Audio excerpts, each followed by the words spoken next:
Hi guys, so welcome back to PBTV. We are joined by two in-house special guests today. So we are joined by Jake and Mark from Bolster Armouries.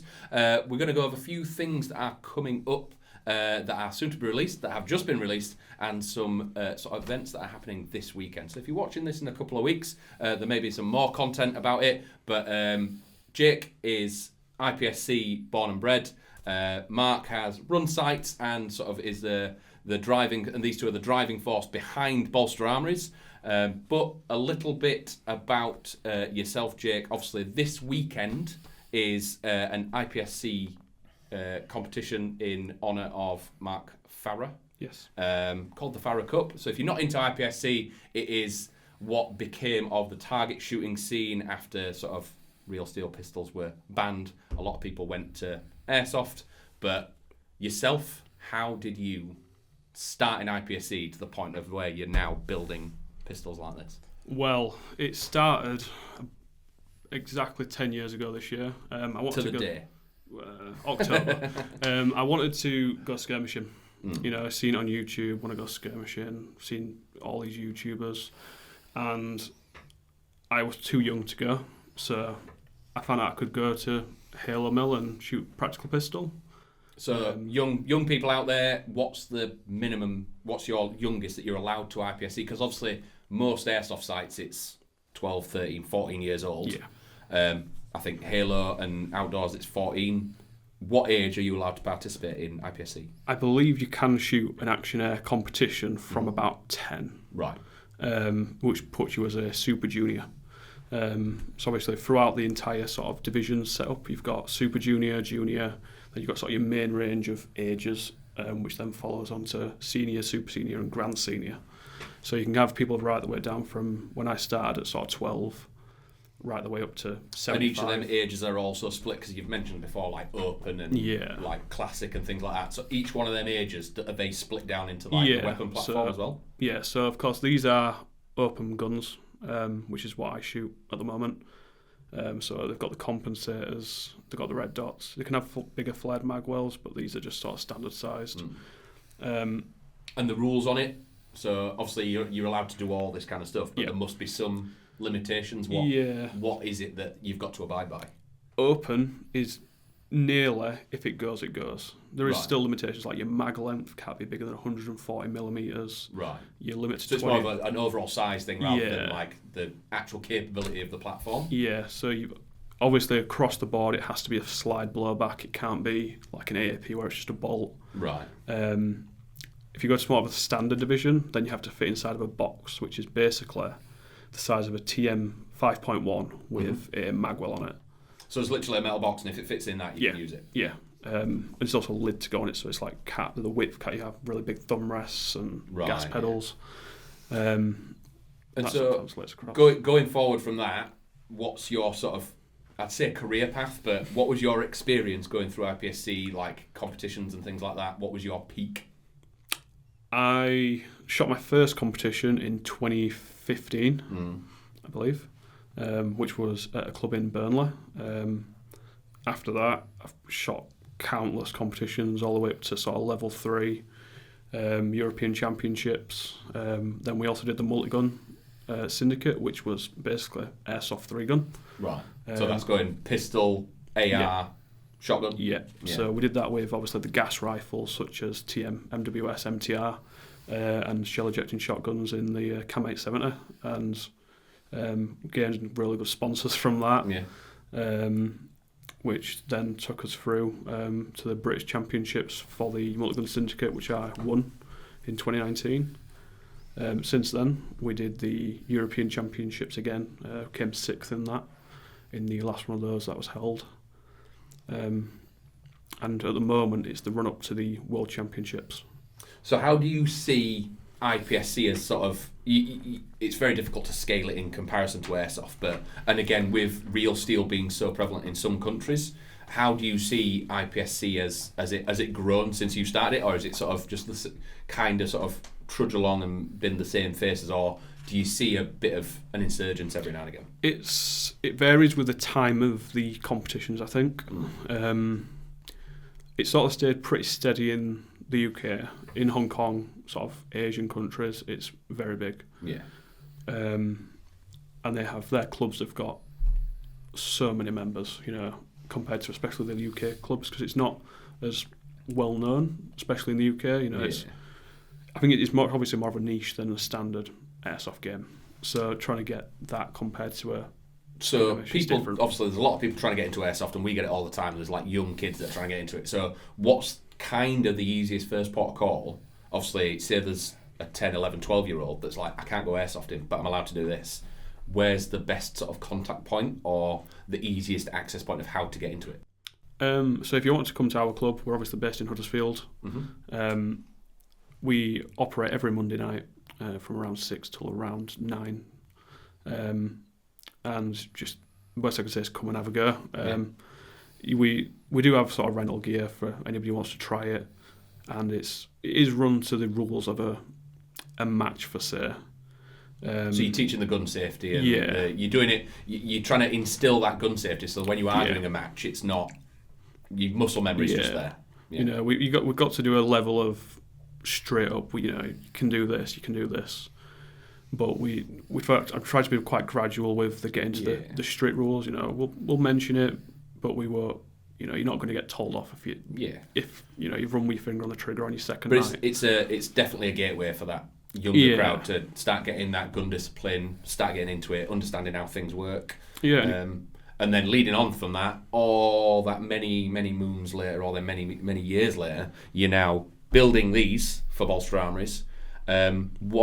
What's the sort of thought process when it comes to taking these from a concept to the end result? Do you have are these sort of preconceived or not pre-existing platforms, but do you have a preconceived idea of what they're going to look like and sort of matching trends and things like that, or is it all about functionality?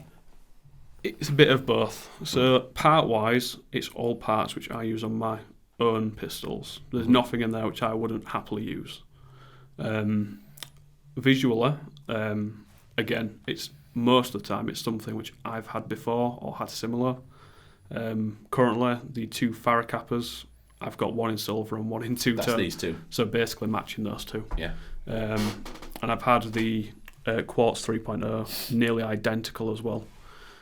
Quite a while ago. But so these are all built from your experience of playing in competitions, winning in competitions, and things that you've used and proven, and just it's not a copy and paste, but it's maybe the newer parts and things like that. That these won't win you a competition, but they'll definitely help. Yeah, I mean, you've got your standard Bolster warranty and everything with them as well. So So anything that with Bolster, if you're brand new to Bolster and you've not seen them before, these two guys sort of design, build, and any sort of slight issue, even if it's not a fault, if you're not kind of happy with how it's running, you contact these guys, we'll get it back, we'll sort it out and get it back. I think the one story that I always tell people is a guy tore his hot rubber.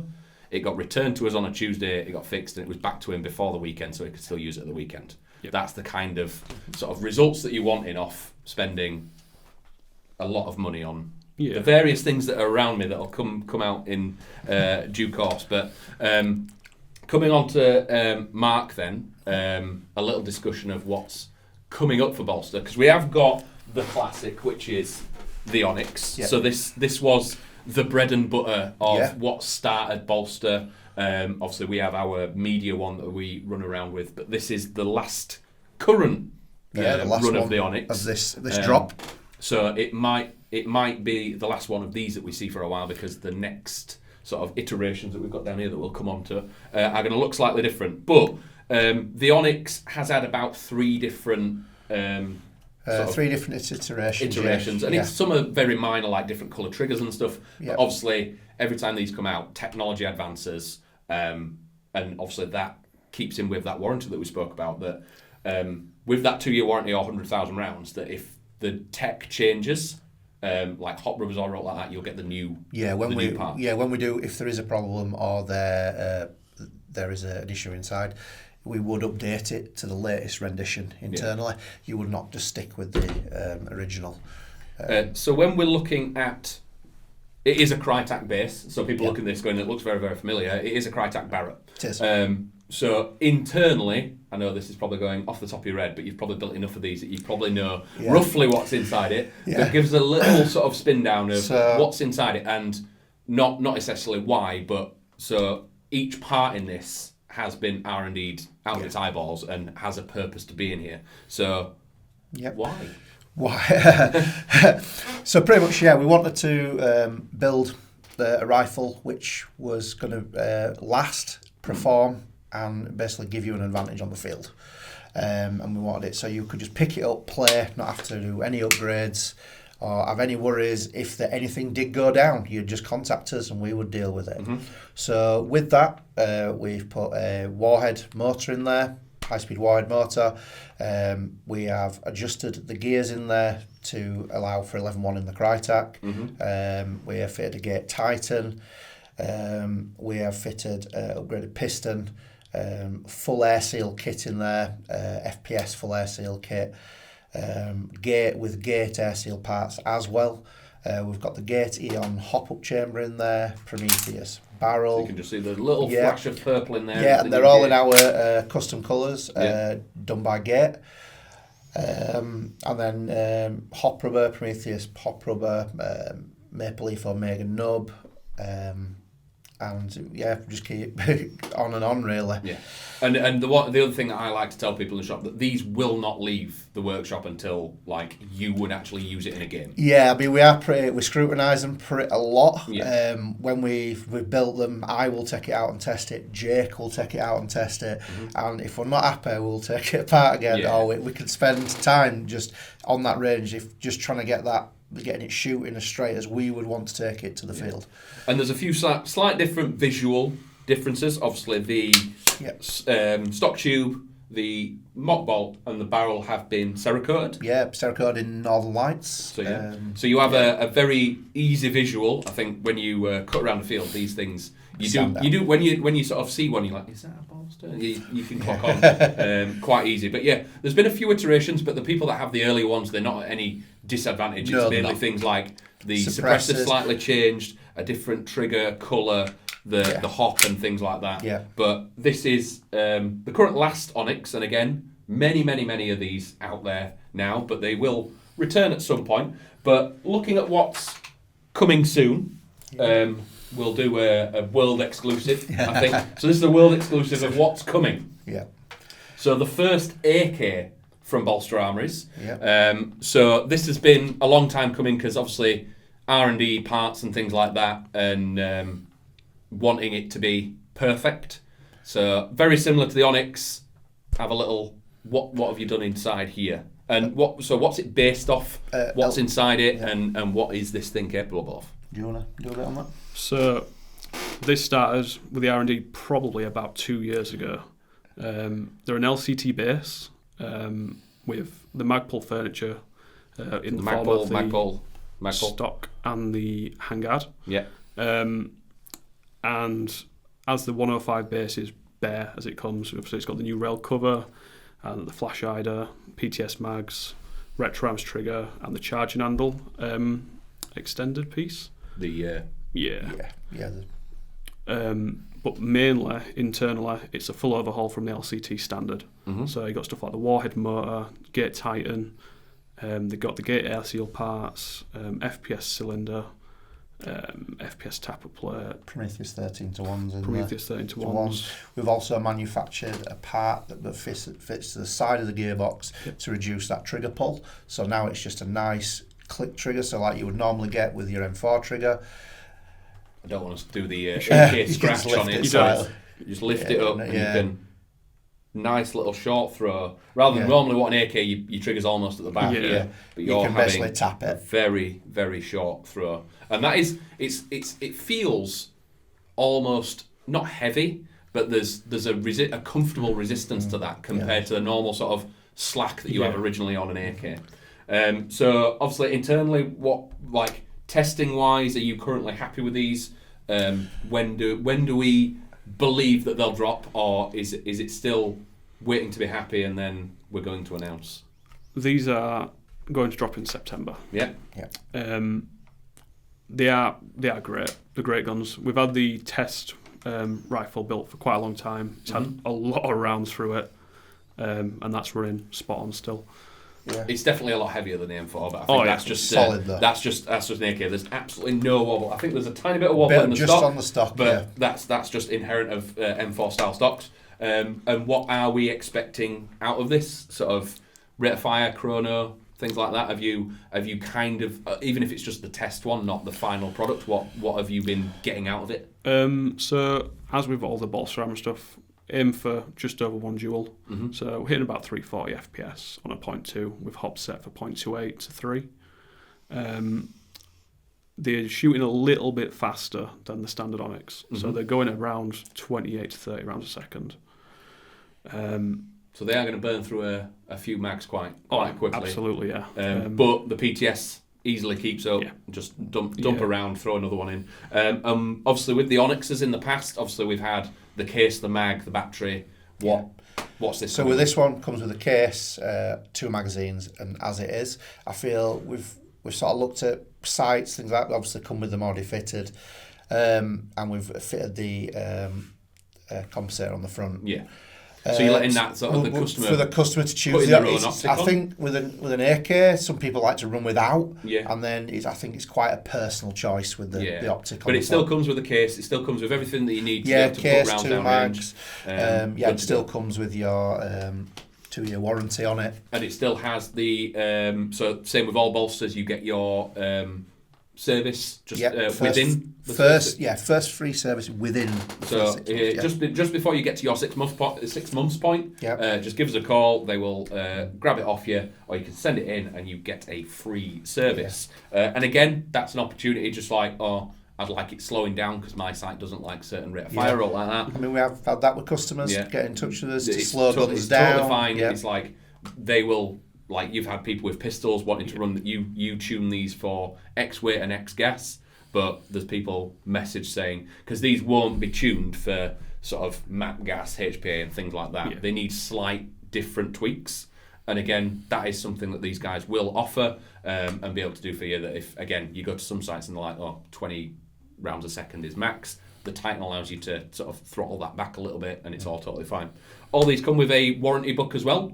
So anything that gets done to these guys, they note it down and it goes in your warranty book. So if you ever did want to pass it on to someone, the warranty goes with it. Yeah, it's transferable. It's transferable. So those guys that have seen the sort of Vortex style warranty that is with the product, not the purchaser, that's what happens with these. So you manage to find or pick one of these up that's only got 10,000 rounds in it in 6 months, you're a lucky boy.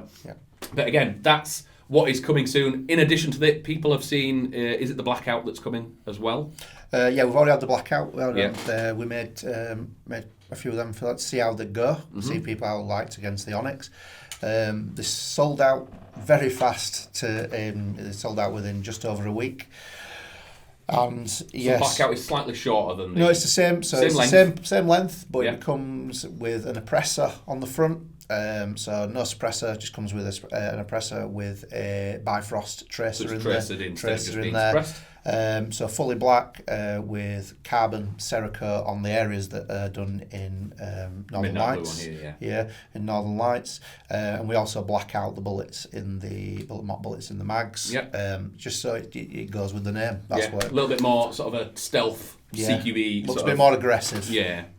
But they didn't last very long. Are they going to drop at the same time as the AK, or do we expect them a little bit earlier? Probably it might be around there or a little bit later, maybe. So if you're after an AK or guys that have fired a bolster before and thinking of something slightly different, the AK is definitely on the cards, and we'll be dropping more information on that soon.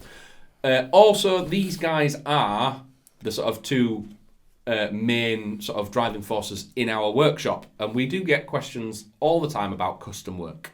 We have an example down here. Obviously, these guys build Bolster Armouries, so we thought we'd bring this along. The owner of this was quite happy to bring it back so we could have a little chat about it. But this is a one-off, and would you call it a bolster, or is it the same? It's slightly different, but it's up at that level. It's got most of the standard bolster parts. If you were going to do a P90, this is what a bolster would be, apart from colour. Colour. So this is the a custom job that a customer had a bolster and their other half wanted a P90 to do the same thing. So what's in this? Well, it was a difficult job. Started out as a double bell P90. Because she wanted a pink P90. The TM1s aren't very easy to come across anymore, so that's mainly the only option you can have. Internally, basically gone for the standard sort of range of the bolster parts, similar to the AK really. Yeah. So you've got the 13-to-1s, the parent hybrid for P90, Prometheus barrel, again the same air seal sort of components where possible as the M4 and the AK, which has a few other tweaks, like has an ultimate ASG ultimate cylinder head because it's a P90, and the gate one is obviously different. But for the most part, it is the same build, just in a new body with obviously the adjustments for it being in such a unique platform. Yeah, and there was some adjustments. There is even down to the colour of the body caused slight issues with build, with light, with the light affecting. Because it's optical sensors and everything like that. It became a light bulb when you took it outside, basically. Yeah, so it worked indoors fine, but as soon as you took it outside, not work. And I bet that was some head scratching. Just a little bit. So were there any other sort of, obviously you've got a dual stage trigger and things like that. Obviously the Perrin stuff compensates for that, but does that add more sort of heartache rather than ease?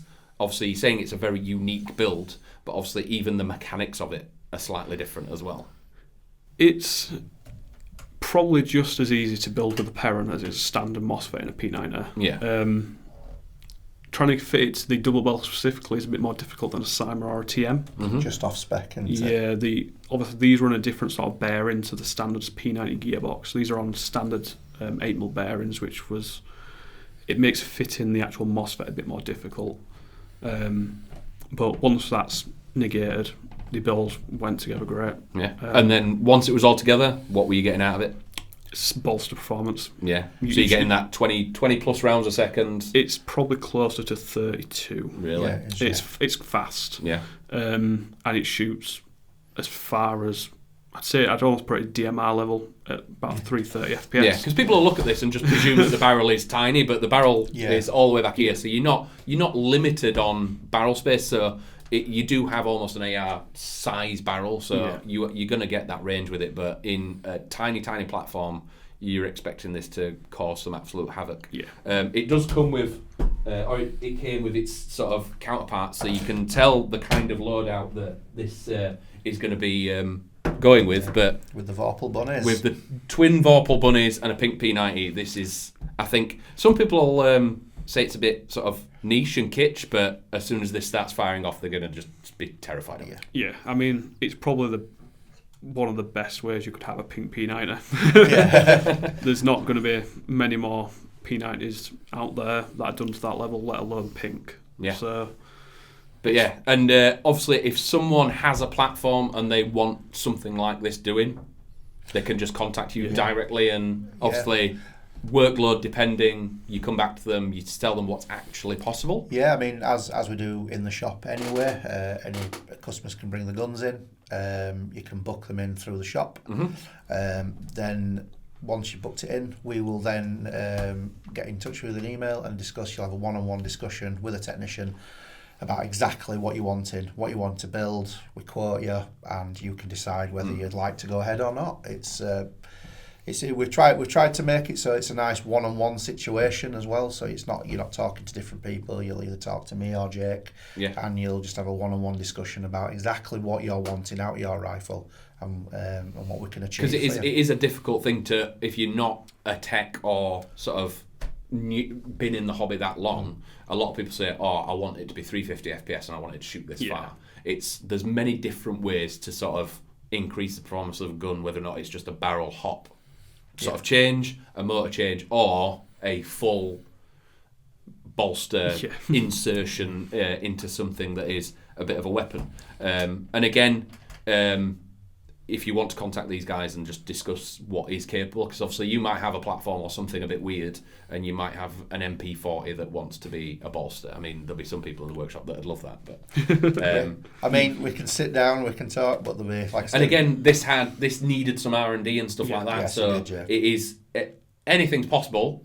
It's just if you want it, it can be done. Yeah, it just takes time and effort and R&D. But so if there's, and again, does that include pistols as well? Do you reckon that you would be able to do anything or upgrade? Obviously, to turn a high capper into this, there's pretty much no high capper left. Yeah. So it's a very different sort of ball game when it comes to pistols, really, doesn't it? Yeah, we can work on most things. Mm-hmm. Obviously, there is stuff we don't work on purely because it's stuff that we're not confident we could make to the best that we could. So obviously there is that kind of limit, but we'd rather work on stuff that we know we can get right and perfect for someone. And we've got, there's countless guns that we can use and make a great build out of. Yeah.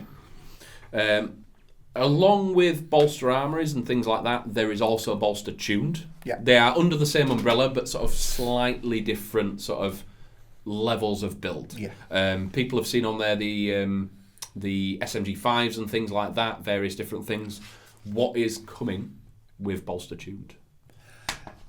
Well, we've just done, so I'll go with what we've just done. We've just done a DMR. We just thought we'd see how people would like it. Yeah. It was very popular. It was ridiculously popular. Yeah. The second batch is live now? They're live now. I believe there's 4 left now out of the 10 that we made. So we're down again. But again, it's one of them things that an out-the-box DMR doesn't really exist in Airsoft at the moment. No. Like literally from manufacturer doesn't really exist. There's a few that are locked to semi, but they're sort of more around that sort of 350, and there's not many. Yeah, you don't get the performance either. Yeah. But the bolster tuned. Yeah, it does. It's hitting our sniper plate anyway, isn't it? So which we're more than happy ours are tuned. So when you're doing your testing, when you refer to like the sniper plate and various different things, we've got a range out the back, and there's 4 different targets on it. Yeah. So I think it's 30, 40, 60 and 68 metres or something. It's 68 and then to 70 at the back at the. If you go for the far tree. No, that's just to the sniper. Yeah. From when we've tested it, then we've got an even further. We haven't even measured it out. Which that's where when we did the Bolster Armouries DMRs, the Arcos, they were just going short of about 90 metres, so they were really pushed. But for the tune versions, going at that with hitting a 70 metre target, we're talking something A4 size. Yeah, more than happy. Really, really good. Happy with that. But obviously there's the DMR, and then there's a few SMG5s. SMG5s we seem to can't. We just keep making them, and our customers just seem to be absolutely loving them. We put them on and they're gone. Trigger Response and CQB have a very close loving relationship, don't they? They do, in a small package. Yeah. But and anything that you think you can see doing differently in the future with bolster tuned?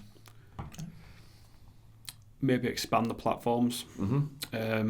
Obviously, we've got the MP5, which is sort of the staple of the bolster tune range. We've got the DMR now. We've done the M4s. We've done the Daniel Defence PWs. Might branch out again into the AKs, possibly pistols.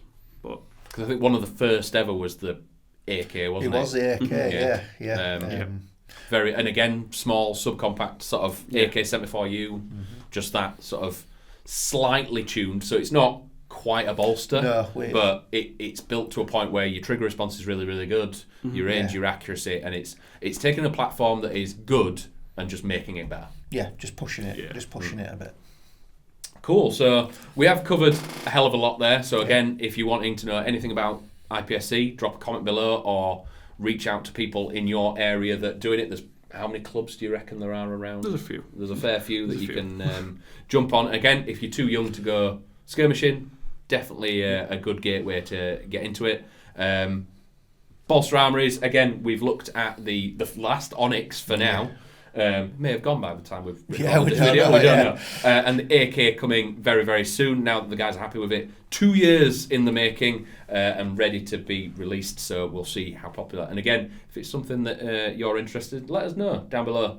if you're interested in a pink P90, contact Jake. He loves building them. I've built another similar one since. Yeah. But yeah, again, workshop people are always asking about custom work, things like that. Again, contact the guys. They'll talk about what's possible, what is viable, what's necessary. They're not just going to throw parts in your gun for no reason. It has to have a purpose. And again, Bolster Tuned, for those that don't know, it's that sort of stepping stone towards the Bolster Armouries, that if you're wanting a high performance platform in something that's already good, it is a really, really good platform. But covered loads there. Thank you very much for joining us, as always. If you have any more questions, please drop them down below and we'll try and answer them as best we can. But if that is everything for today, thanks for watching as always. Drop a comment, share it, all that good stuff. Help the algorithm. It's a beautiful thing. But we'll catch you next time. See you in a bit. Bye.